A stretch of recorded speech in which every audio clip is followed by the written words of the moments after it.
Welcome. You're listening to Sports Econ 101, the show where we discuss sports topics from a business perspective. I'm your host, Edward Brown, along with my co-hosts, Russell Jackman and Mike McDowd. At each commercial break, we are going to ask a trivia question. I'm not going to give you a theme because it's kind of general trivia. And we do have a special guest who we're going to introduce in the next segment who has been with us before. I talked to him beforehand. He said it's been about a year. I can't believe how time has flown. Yeah. I got a few more gray hairs too. Mike, who is going to be our guest in the next, starting in the next segment? I didn't get the memo. I don't know. Yeah, Of course, I know. He's a guy. He's a little camera shy, but heck of a nice guy. Knows how to read a teleprompter, and a lot more. I'm being a little facetious here. No, he's a terrific guy. His name's Kent Justice.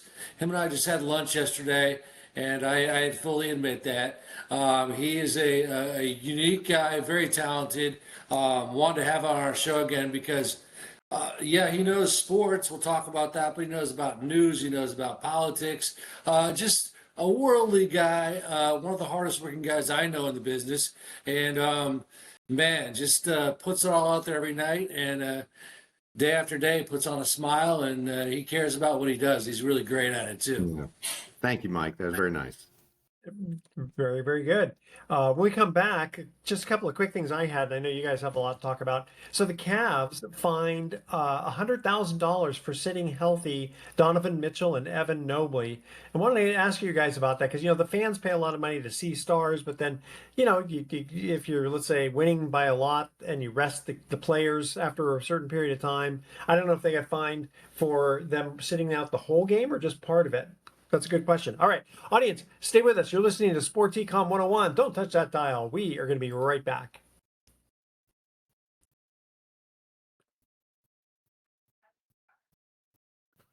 Welcome back to Sports Econ 101. I'm Edward Brown, along with Russell Jackman, Mike McDowd, and our special guest, Kent Justice. Really quickly, before we went to break, I was mentioning about the Cavs being fined $100,000 for sitting healthy Donovan Mitchell and Evan Mobley. And I think they actually rested the whole game because, it wouldn't make sense if they rested like the fourth quarter and they got fined for that. But what do you guys think about that? The fans pay a lot of money to see stars. Hopefully it's not a gambling issue type thing that someone's, sitting out because of gambling. You want to rest your players. What's the obligation? Do you have to tell the world, hey, we're going to rest these guys ahead of time? Well, this is not a brand new thing, right? Load management is not a brand new thing in the NBA. And certainly as a fan, you hate it. You go and you're like, I'm so excited. I'm going to see my two favorite players on the team. And then they're sitting in, street clothes on the sidelines. So I get it both ways. Certainly in the Bay Area with the Golden State Warriors and three guys who are star players, all over 35, you're going to see that load management up and down the schedule this year. So there's certainly frustrations you can have as a fan. And I don't blame the league for saying, hey, we really want the star players to play from time to time, like all the time, but I don't know how they're going to manage it because you've got to have it consistent, right? It's got to be fair, not just the Cavaliers getting fined and the Warriors don't or whatever. It's got to be a broad swath across the league to say, these are the rules, please abide. Well, not only that, but not just the fans who are going to the game, but what about television? People are starting to watch the game and they go, wait a minute, Donovan Mitchell, I'm not interested. I'll go turn the channel. Go ahead, guys. Yeah, no, listen. Oh, Go ahead, sorry. Russ. 1,192 games in a row played by AC Green. At the power forward position, which is as physical a position as you can play, for the Lakers, who are a championship team and went all the way through the playoffs and had all those extended games in the postseason. 1,192 games played in a row. That is going to be as untouchable as Cal Ripken's record, as Cy Young's records. You name it. There's no way there's going to be an NBA player in our time that will play 1,192 games in a row. That's just now built into the way the NBA plays. And people now the positive side of it is, let's say you're going up against, you're the home team, but you don't have to face Giannis or you don't have to face Cade Cunningham, or you don't have to, then your home team might have more of a chance of winning. Yeah, go ahead, Mike. Yeah, but yes, this is not. Listen, I covered the Golden State Warriors for a number of years, and I can tell you this has been going on for decades, literally. So, Oh yeah, Popovich started it. Greg yeah, Popovich started it. I mean, Don Nelson would rest some of his star players at times, but to your point, it is what it is. Nothing's going to change. But you want to see LeBron James, Giannis, Stephen Curry, they're all being sat down. And if you're a fan, you want to see your marquee players play. Period. End of story. There's no end of discussion. And for the home team, that's totally devoid. It means nothing. You still want to see those star players play. Period. I don't want to go to the game and see if my bench players come off the bench and play. I don't. Because you know what? Those NBA tickets are extremely expensive. I said that 3 times because it's a fact. I mean, courtside seats are insane. But Michael, here's the ridiculous. Which is if you say those players have to play maybe some meaningless game or play extra minutes, and they're not, they get hurt because they're playing those extra minutes and they're not there for the playoffs. They're not there for the championship game. Are you going to say, I would rather have gone there and seen them myself, but then he got hurt and then you didn't get a chance to make it to the playoffs? Yeah, fans are salty. You just made my point. The Iron Man record that was set in the NBA, Cal Ripken, those guys did it. What's wrong with these other guys? So, I don't know what's wrong with these other guys. I mean, that record I don't think will be broken, but I think you already made the point. No matter what, even if they do get hurt, fans don't want to see them play. Yeah. Anybody disagree? Kent? Yeah. Ken, let's get your take on it. I'm just thinking through that. So a few years ago, I'm in Northeast Florida, closest team Orlando. A few years ago, one of my friends, he'd never been to an NBA game before, and I'm like, hey, I want to go see the Warriors at the Magic. And he said, I can't wait. I can't wait to see Kevin Durant play in person. And of course, you show up at the game and you pay those premium ticket prices, and then that's the game where Kevin Durant is sitting out for load management purposes or whatever. And I just remember the disappointment on his face. Hey, it's still fun. We're still at an NBA game. But it's still that disappointment of, here's somebody I really wanted to see. And what is the NBA? It's an entertainment business. So the entertainment value decreases when the star player doesn't play. And that's exactly, I think, what the NBA is trying to communicate when Donovan Mitchell and Evan Mobley don't play in a game for the Cavs this early in the season when probably the wear and tear is not showing.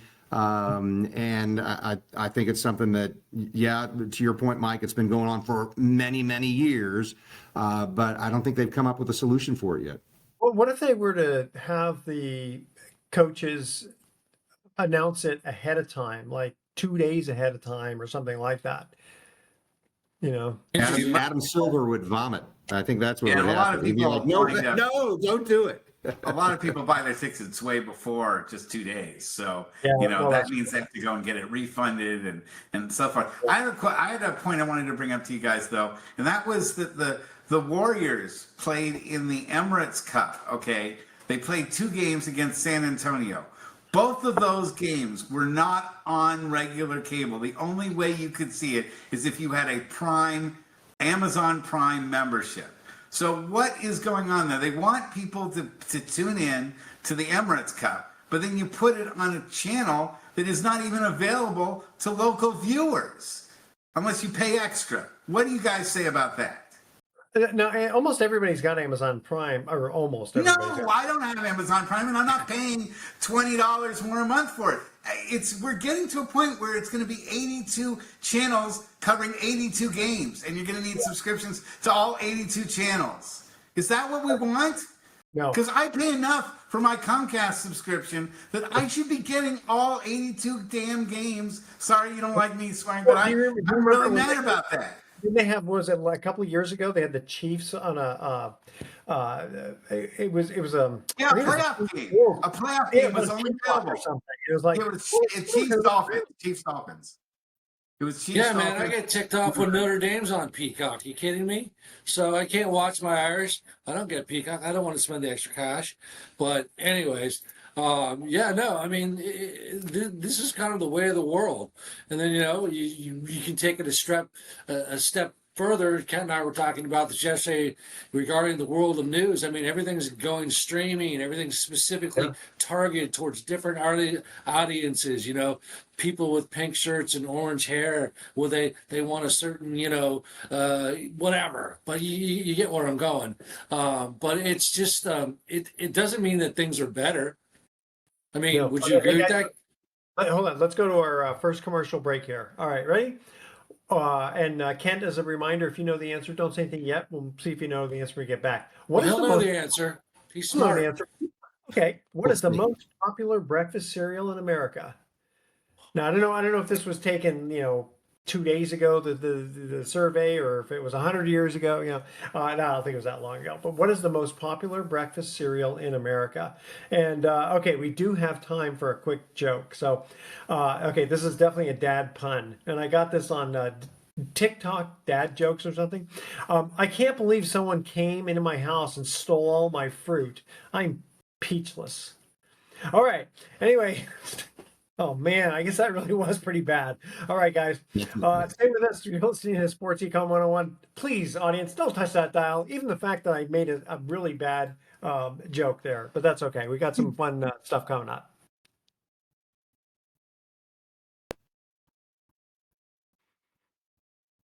Welcome back to Sports Econ 101. One more time, I'm Edward Brown, your host, along with Russell Jackman, Mike McDowd, and our special guest, Kent Justice. And our first trivia question, what is the most popular breakfast cereal in America? Now, Mike, you put the pressure on Kent. You said he was going to know the answer. So, Kent, what's the answer? If it was a personal preference, I might have a different answer, but I'm thinking about what Mike said earlier about different content for different audiences. Our audience, I don't know, what are we saying? Grape nuts?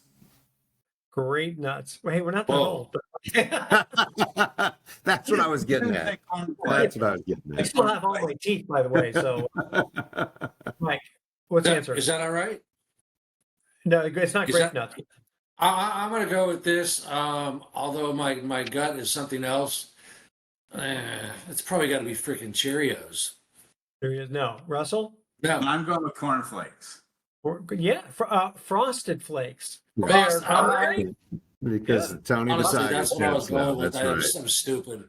I should have just said Frosted Flakes. Yep. You should have said it. You Yeah. should. All right, Mike, you wanted to bring Yeah. up a serious topic. Yeah, well, first and foremost, want to thank Kent Justice, WJXT News 4 in Jacksonville, Florida. He's been an anchor there for 15 years. Prior to that, he was in Columbus, Ohio, Buckeye Land. Prior to that, he was in other markets. I know he worked in Santa Maria, where I used to work. He was at KCOI TV, worked with one of our buddies, Jake Downey. I was at KUHL News Talk Radio, that, by the way, went out of business this last year, which is really depressing. He hails from the Bay Area, went to school there. Big Oakland A's fan. We talked about that yesterday. I won't talk about what we spoke, but the Oakland A's announcers, to be We desired. did a debrief, right? Yeah. But Kent is a very diverse guy, and want to give him a proper introduction. So Kent, thrilled to have you aboard, and thanks for lunch yesterday. Ken and I had a little Mexican lunch. It was awesome, and listen, there was a really sad event that happened in the Bay Area, and the head football coach and athletic director at Laney College, John Beam, who I actually knew, and in fact, I was in his office where he was murdered. I wasn't there at the time, of course, but I've had a couple conversations with him.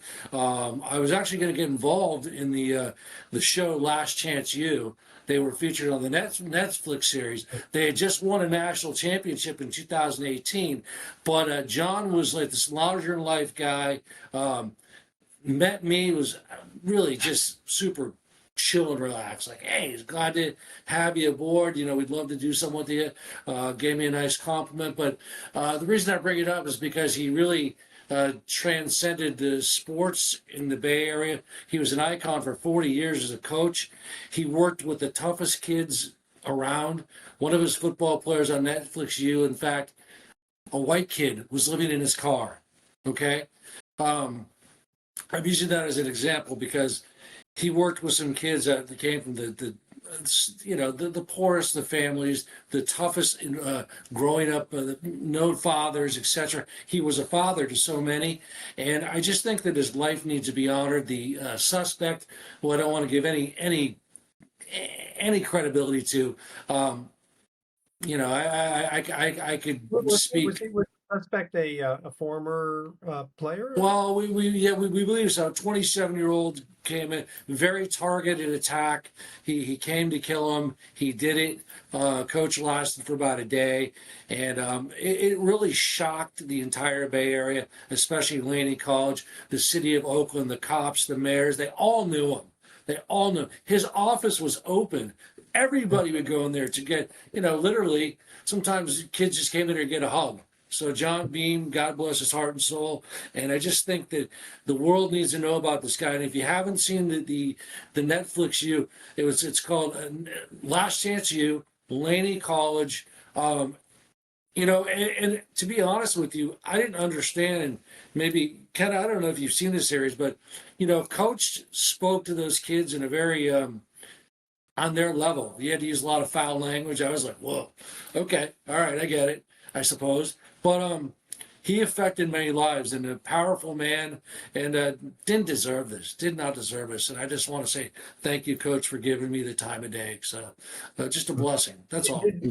Has the suspect, did they say what the motive was? Yeah, they've arrested a suspect.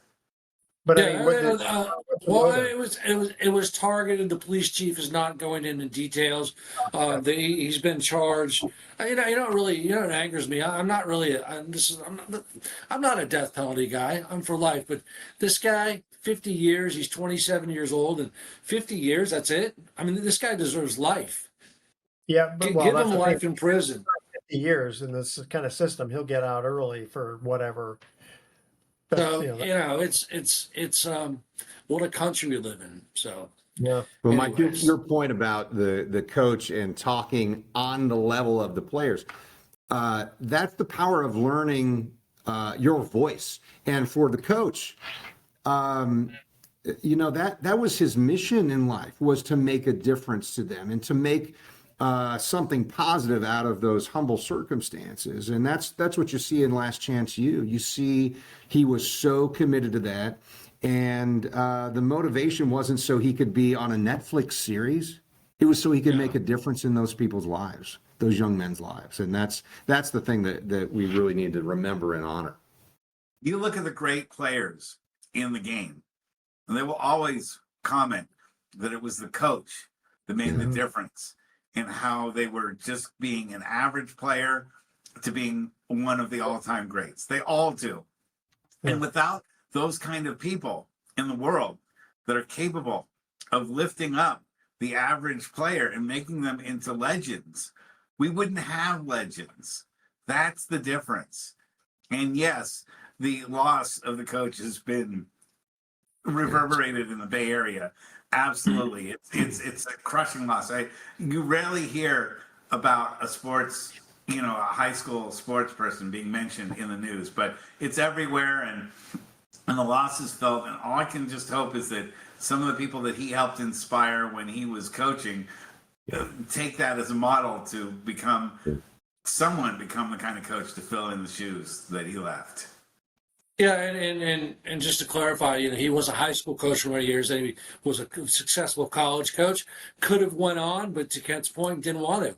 He worked with those kids and just became, literally, he was I guess I got to say father figure, a mentor, and listen, the Oakland cops would come to him to talk to him. Hey, we got this kid. Why don't you talk to him? And so those type of coaches change lives, and we need more men like that in this world. We need more women like that. But that, to me, how many of his players made it the NFL? A few, but really it's about trying to get these kids that are living in the car. I think that one kid got some type of academic. Uh, I don't know if they gave him a ride, but he played Division II football, which is great. He got to get his education through that football. So really, that was his goal: is to get these kids on the fringe that had no chance. I mean, obviously, the show is called Last Chance U for a reason, and it's a profound series. I recommend everybody to watch it. Okay. Changing topics for a minute here. Yeah, you Uh, think? No, I mean, just yeah. No, Okay. it's not a Yeah, happy no, subject, but radio, so- and I by the think the way, guy Ken, deserves. Ken, you didn't need to wear a tie for us. I do appreciate the Yeah, just. no problem. I thought about taking it off, but I got more newscasts to do in a few hours. So I'll just leave on the tie. Sure. But by the way, Ken did a heck of a tease tonight on the at like 6:39. I saw him. I don't know. I think you were talking about some school or something. I'm like, Yeah, that's all right. right, way to Well, go, all the Ken. news coverage we're going to have at 10 and 11. That's right. All right. So this is more almost like a philosophical type situation, but you remember like in the old old days when people used to have to kind of earn their salary, and if you didn't do as well, you probably shouldn't get paid.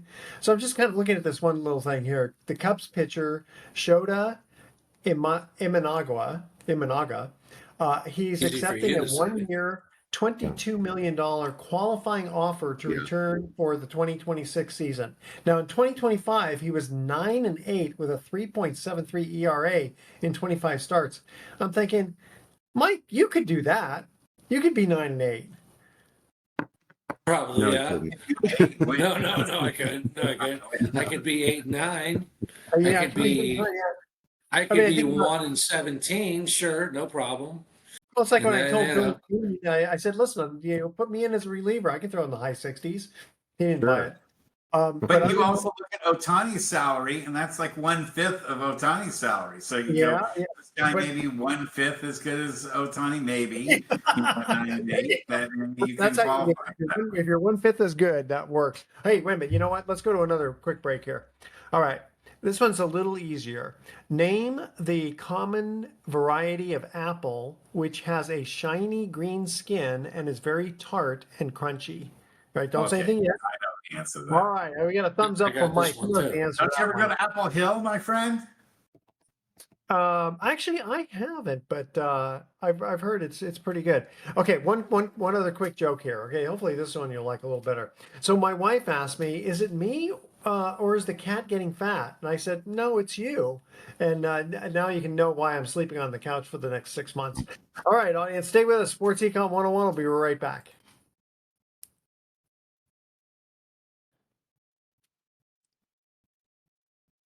Welcome back to Sports Econ 101. Edward Brown here, along with Russell Jackman, Mike McDowd, our special guest, Kent Justice. All right, second trivia question. Name the common variety of apple which has a shiny green skin and is very tart and crunchy. Let's let Kent answer this one. I didn't do very well with the grape nuts answer earlier, so I'm probably going to fail here. It's green. Is it the Washington Delicious? I don't know. No, that's red. Red. Mike. See, there you go. I know Russell knows this. I believe I know this. It's famous from Watsonville, by the way. I believe it's the Pippin. No, No, it's the No? Granny Smith. it's a Granny Smith. Granny. All right. Russell. Yeah, you guys need to take a trip up to Apple Hill, my friends. You'll get your all your info about Apple. All right. Even though I'm a PC user, I'm not an Apple owner, but I know a thing or two about apples. Think about 2 apples. Okay, Mike, you have a topic you want to bring up? Yeah. So listen, I don't mean to make this Bay Area centric or anything like that, or California, blah blah blah. I love the state, but there's a team out in the Bay Area called Lincoln University. They are a college football program. They are trying to get Division II status. You had on their head coach. It's Coach Grubbs. Is that right, Edward? You had on the Lincoln coach. Desmond Gums? Huh? Does it? Yeah, Does yeah, it? yeah. So you had them on. Yeah. Here's the whole point. They're playing this schedule. They're making money. they're playing. They're trying to get Division II status.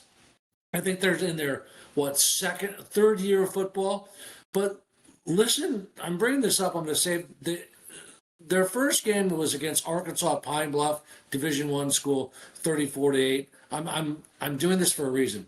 On October 25th, they played Prairie View, 38-0 loss. Mississippi Valley State on the 18th of October, 49-0 loss. They played another HBCU school on the 11th, Alcorn State, 42-0. Here is the gem of gems. This is where the conversation heats up around the world. Okay, they played another Division I school, Idaho State, on September 20th. Do you have any idea what the final score of that game was? It's unbelievable. 19-6. Nope. 44-10. The 44 final to 10. score. The final score was 90-0. 90-0. My point is, what is the point? Playing those games, it's demoralizing for the student athlete, for the football players. I know why they played it, to make money, but at the same point, shame on Idaho State running up 90 points against a little Division II team who can't do squat. Do you guys have any thoughts on this? Because 90-0 is absurd. I mean, it really is, if you think about it. And in fact, I think the school actually had to cancel their next game because it was just too much. But 90-0. I know you laugh about it, but I just found that to be pathetic. How did they even get the opportunity to play in a Division I team? Oh, they're playing a bunch of D1s to make money. It's all about the money. I know they want to, but I mean, wouldn't all the D2 teams do that? Not necessarily, no, because first of all, Division I teams don't want to play a good D2 team because they lose. Typical risk. Yeah.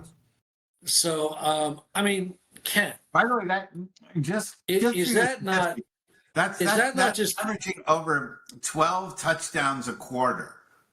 Just so you know, that I don't even see how they got the time to do. Wait. Hold on. Not 12 touchdowns a quarter. Russell's math is a little off there. We said 90-0. Yeah, I know. 12 touchdowns. 12 touchdowns. It's 12 times 6 is 72. That they didn't score 288 points. Oh, okay. Well, I thought they scored 90. No. That's the new math. That sounds like I would come up with that answer. But Kent, come on.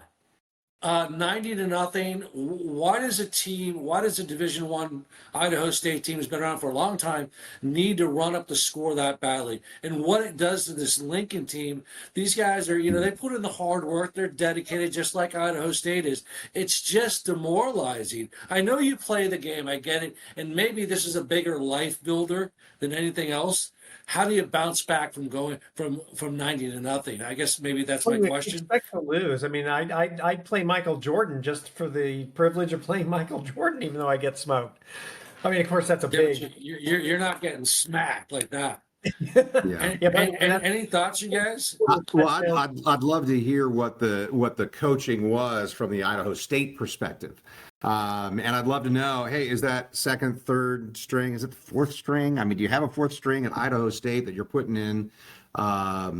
Because, come on, have some compassion and some common sense and take your foot off the pedal a little bit. When you get to 60-0, you might say, okay, we can back off. Yeah, maybe there should be a 60-point rule.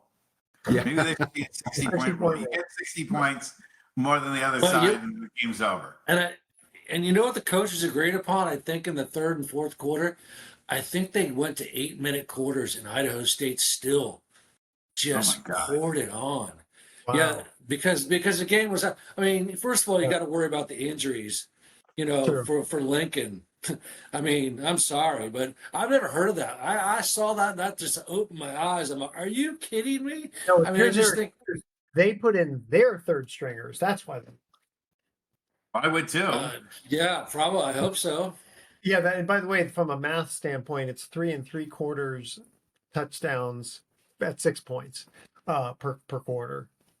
So, that almost 4 touchdowns a quarter. Yeah, that's not that itself doesn't sound so bad, right? Yeah, 4 touchdowns a quarter. One every 4 minutes. Yeah, of course you're only getting the ball part of the time, but There's a certain thing called sportsmanship, and you can also, as the coach for the other side, you can say, look, we know we're going to win this thing. We'll just take a knee, every single time we have possession. Once you're up by 40, 40 to 50 points, no, this other competitive. no, it's very similar to Monty Python's Holy Grail, where he's got his arm chopped off. He goes, "It's just a Black fight." Knight. And It's the another flesh one, wound. Black Knight.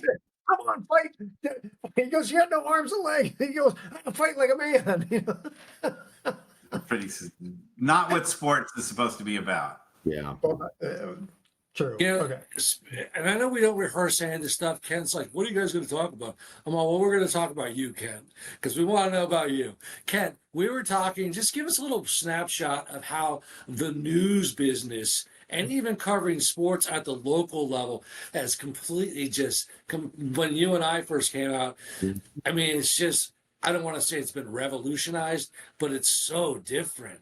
Yeah. It's So just, you could see the changes coming. So my professional career started in 1990 as a sportscaster and a sports journalist, and you could kind of see then, hey, it looks like unless your market has a big time college football team, there might not be much interest in sports at the local news station level. And eventually, and you talked about me working in Santa Maria. So at one point, as a sportscaster in that market, got the chance to transition over to news. And as much as I love sports, I thought, well, I might be able to tell stories about things more important than touchdowns, tackles, and turnovers. Excuse me. I'm getting all emotional about it. It really has changed. And really, the local sports departments, they lean into, hey, we've got live events that we can do. That's going to make the difference. And if I can be the expert, not just on the local college, but in high school, and I can make something that people can't get on a network level anywhere, they can't see it on ESPN, then maybe you've got a chance. But I've seen a lot of that, and the diversification of how you deliver that content as well. That's been a big change. yeah, I mean, just the way the diversification of contact is really overwhelming. It's not like, and if you'll notice, and I think all of us can relate. Of course, I've worked, sat behind a news desk, sports desk, but today, just the way everything's presented, like, I mean, Ken, who would ever think that you'd be standing up at a set with I see you got your tablet, you're reading down. I mean, it's just so the overall presentation, it's got to be hip, it's got to be cool, it's got to be, but yet journalistic integrity has to stay there. But you follow the principles seem to be, and we talked about some of the younger demographics, some of the younger reporters putting their own stamp on it, so to speak. And it's really it's very eye opening. Yeah, there's a push and a pull, especially when you're talking about news broadcasts or delivering content that is news based, because on the journalistic side, hey, here's a standard I've got to keep. And yet you're also faced with what we talked about earlier about the NBA. There's an entertainment value that I've got to bring in viewers or readers if it's digital. I've got to have something that draws them in. But how do I blend that with my duties to report accurately, show the process that I'm doing to get that report, present both sides of an argument, all of those sorts of things. They're still really important, and they're really tough to balance these days. Do you feel like, and Edward Russell could chime on this, do you feel like at the news level now, and I use news because I know sports, I already know the answer to that. Local sports, there's a lot of entertainment thrown into the delivery.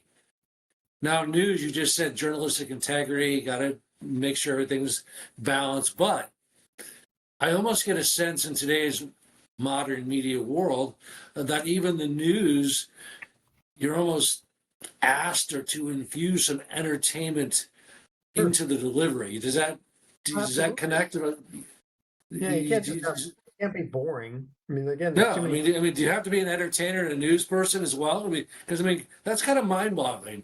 Think about Walter Cronkite.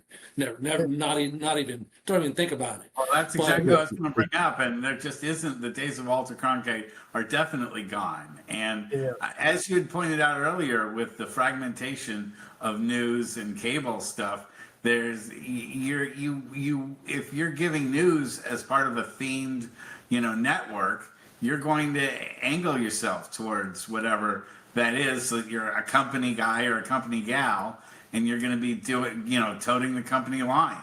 So if the company line, is entertainment, that's what your news has to conform to, or you'll find yourself looking for work somewhere else. Thankfully, Kent has managed to roll with the punches, and that's why you've been there for 15 years. But I'm sure it's Also very fortunate to work for a company that says no, that journalistic imperative, telling the truth, showing how you gathered information, verifying with sources, all of those things is really important. And that's why I think local news stations have a chance to set themselves apart from what you see on the national level and the cable news networks. Because you can pretty easily, I think, detect bias on some of those broadcasts. Sure. And my role is to make sure that you don't know where I individually stand on a topic.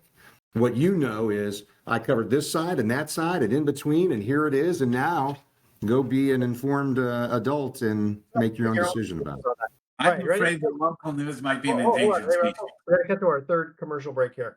What is the most popular vegetable in America in terms of number eaten? Not by weight or anything like that. What is the most popular vegetable in America in terms of number eaten? Stay with us. Sports Econ 101 will be right back with some closing comments. Don't touch that dial. Might get a clean sweep here. Welcome back to Sports Econ 101. Last time for today, I'm Edward Brown, your host, along with Russell Jackman, Mike McDowd, and our special guest, Kent Justice. Third trivia question. What is the most popular vegetable in America in terms of number eaten? What do you think, guys? I'm going to say potatoes. Yes. really, okay. Clean That was sweep, awesome. fellas. Clean sweep. Yeah. Okay. You're Now. all Okay. Now. right. What followed by? Corn? No. That would have been good. My guess too. Lettuce, then onions and Really? tomatoes. No. No celery, no broccoli. Okay. All right. Nobody It's not likes up celery. In fact, broccoli. Isn't tomato a fruit? What do you mean? Isn't tomato a fruit? I know that's yeah, that's true. It's funny.